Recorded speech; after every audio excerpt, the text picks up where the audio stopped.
Sure. So my name's Craig. I am the Global Relations Director over at SYSTEMSns, and I've been involved in blockchain for about a couple years now. I started out with a project called Hub in Silicon Valley, which was founded by the co-founder of LinkedIn, and then I also have experience with the Litecoin Foundation as well, and now I'm starting with vSystems, so I'm really happy to keep my career going here. All right. Thank you. What about you, Dr. Alex? Sure. Thank you, Stephen. Yeah, name is Alex. I'm CEO of vSystem. I joined the VCs last year, and I was their investor and then converted myself as CEO. Before that, I was in the financial industry.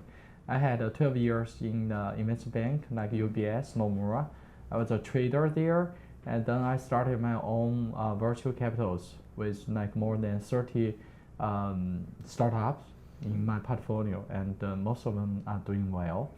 And vSystem is a native blockchain that is try to build an infrastructure for the debt developers. So we have our slogan as re-architect blockchain and decentralized finance. So we consider ourselves very friendly to the financial industry. We want to make a smart contract that will be used by all the current developers to try to make some change on the financial field, and that's who we are.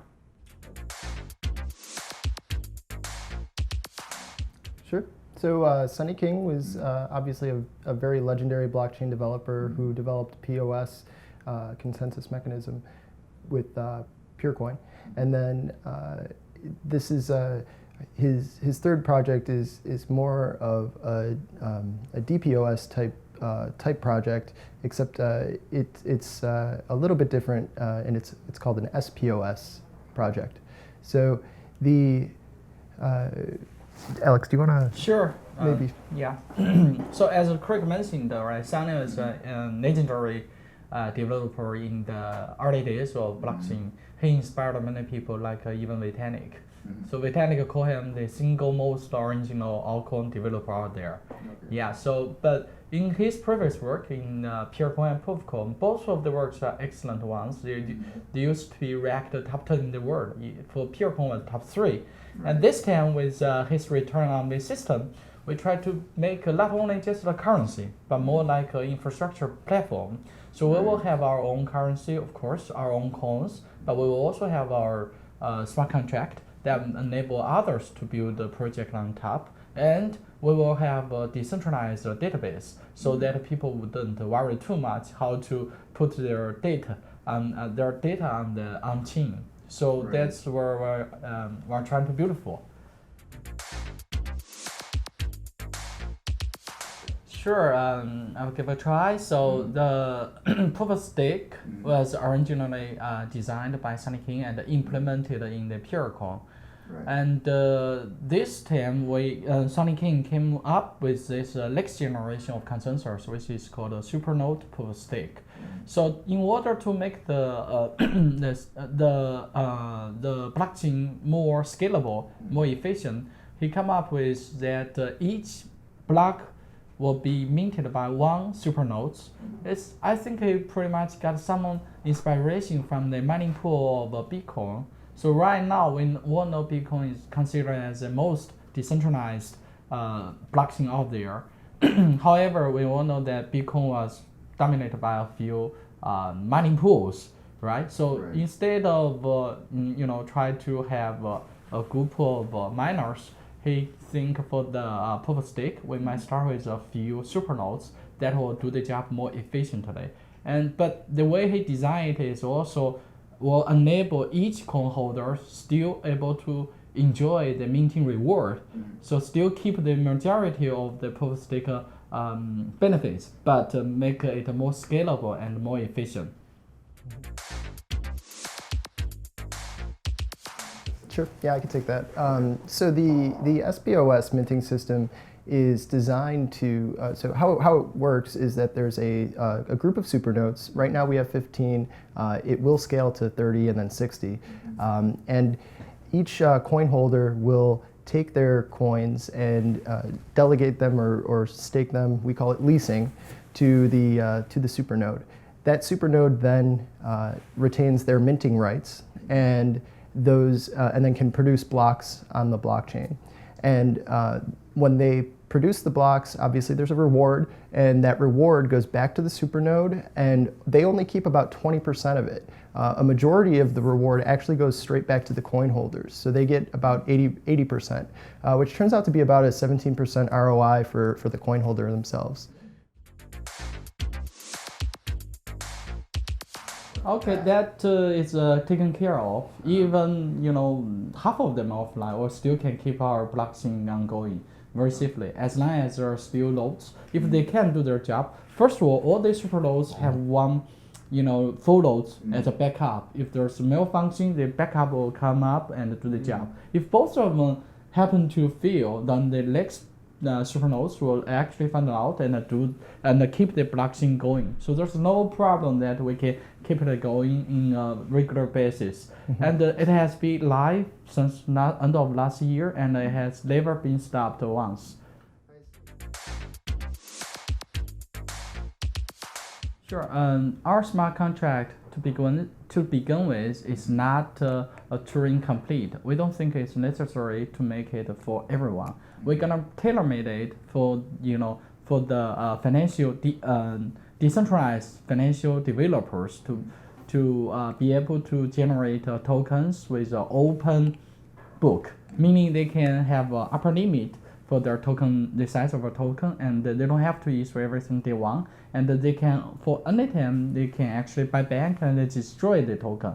So that's the number one feature. Number two, we support a split and a reverse split, meaning if the token price too expensive, just like a Bitcoin price, right? It scares people from buying one. Then you can split your one token into 10, or into 100, so the price looks more friendly. Just like what people did on Nasdaq for Apple stocks.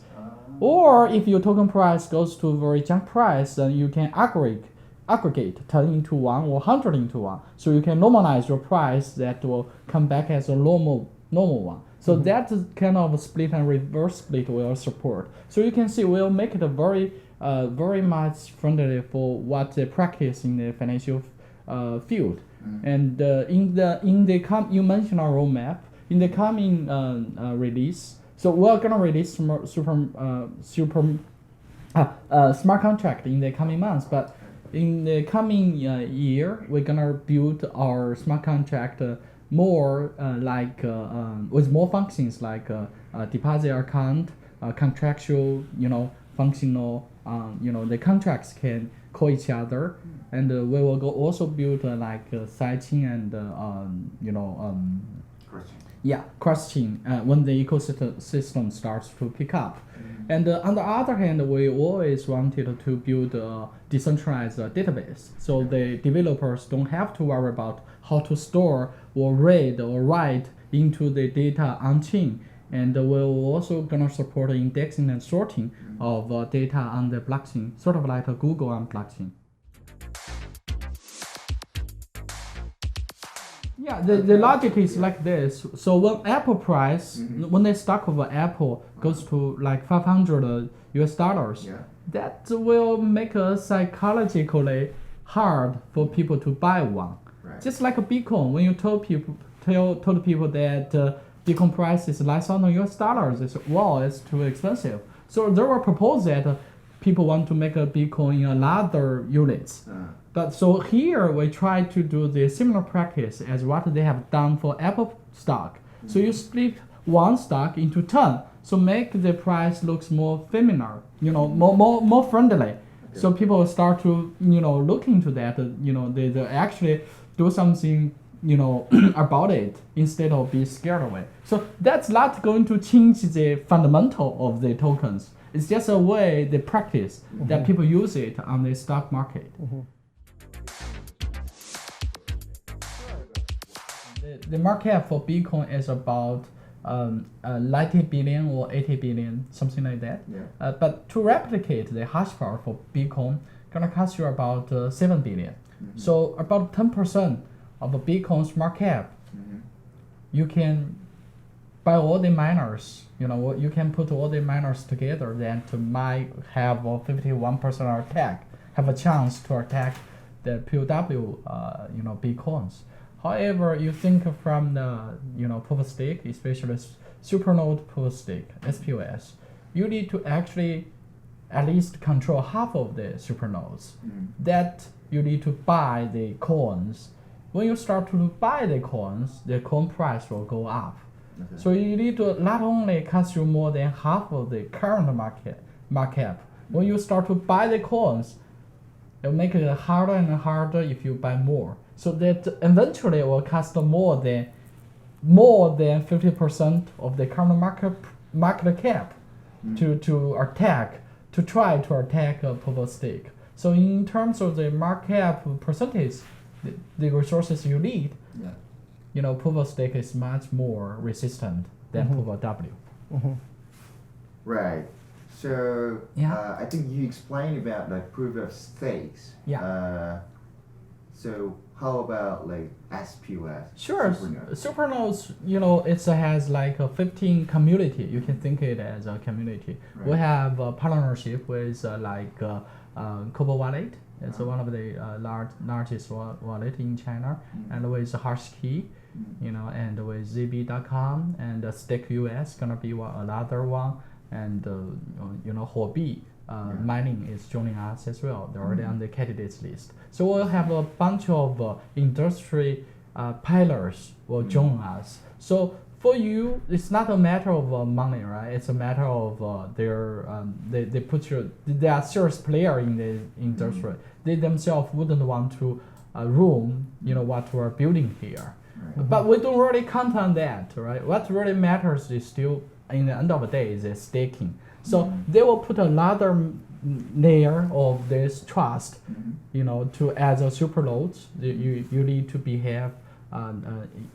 You need to behave accordingly. So if you don't, then our supernodes have this content policy. Unlike DPoS, later maybe Greg will go about it. So it's like you can pick one of the supernodes to content him one-on-one. Instead of candidate, you can compete him one-on-one. Unlike DPoS, it's purely by the size of the votes. So if you think the top staked player is misbehave, in order to get him out of the whole league, you need to, get 21 people before 21 nodes before him. That's extremely hard. Unlike here, we just need to get one out of the game. But for them, you need to get a lot of people below him out of the game. So in other words, like if you're trying to really remove somebody from like EOS or something like that, you have to kind of work your way up. Now this, even at the top player, you can contend that player if you want to, and then they can get removed. You just have to have a higher stake, in the and then contend that unit, and then they will go offline, and then you'll go online. So it's easier anyone to access. So the hurdle to become a supernode is like lower than the other platforms. Yeah, and it's easier to get the misbehavior ones, the malfunction ones, out of the supernodes. Yeah. When you get that one out, you leave the rest innocent people untouched. So you have less effect to the whole step. So that in that way you are more stable as a network. So yeah, we did just cover kind of like the supernode, removal there. Right. That's one of the biggest differences. Another one is that so you're when you're trying to vote for a supernode or whatnot, it's all 1-to-1 instead of 1-to-30. Because you get like say 30 votes in a block producer setting, and in this you just get one, so you can only go one way. And the majority of the minting return will be passed by the supernode to the coin holder. Correct. Unlike BPs, they keep all their minting rewards. Right. So the voters, even they have the rights to vote, but they don't enjoy much from out of this minting right. However, for us, the majority of the minting reward will go back to the coin holder. It's like really return the minting power to the people. I think currently we have about 50,000 users. 50,000? Yes, we have been listed on a few exchanges.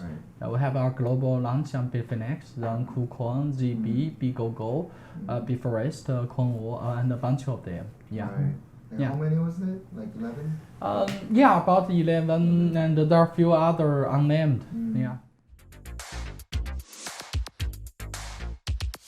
Yeah, so we're launching the smart contract shortly. So once that launches, there's going to be also another DApp that's going to be on top of that, and it's going to be a MTBS or it's BitMBS, sorry, and that is mortgage-backed stablecoin. And Alex, you can probably go a little bit further into that. But that one is like as we mentioned, we want to use a technology to try to make a difference on financial industry. So mortgage is definitely our first try. We'll tokenize it's actually one of the super nodes. You know, they have this mortgage portfolio that they will, instead of sell the mortgage portfolio to HSBC, the commercial bank, they can tokenize the mortgage and then sell it to the coin holders. So the coin holders will enjoy the interest rate collected from the mortgage borrower and with the guarantee of the real estate developer itself. So that's one of the products we're gonna build on our smart contract. There are other products like insurance, crowdfunding, and FX exchange, and a dozen of others. So all this will actually bring more users to our platform. I'll give you a number, like the X currency, the FX monitor app. They have 17 million downloads. So that kind of we're talking that size of users. If we are lucky to convert only 1% of their users to to be our users, we're talking about 700,000, so 0.7 million users to be able to adapt to our technology. So that's where we think will be differentiate us from other blockchain. We will make ourselves really friendly to the existing app developers, so they can integrate our technology to their existing business model to benefit their users. Well, so we're really interested in developing out the Korean market, and we want to, interact and integrate, a bunch of different partners. We're looking for, obviously coin holders, for, partners with wallets, exchanges, and even developers. And we're really excited to, kind of bring our new staking mechanism to the public, and we enjoy, we invite everybody to join us. Yeah, so we're a team under Sunny King, and we have changed the history of blockchain by his work in proof of work. We have a track record for two very top blockchain projects before, and I'm very confident that VSystem gonna change the history again. And together we're gonna build infrastructure for the blockchain industry for a bright future, and we want you to be part of it. Thank you.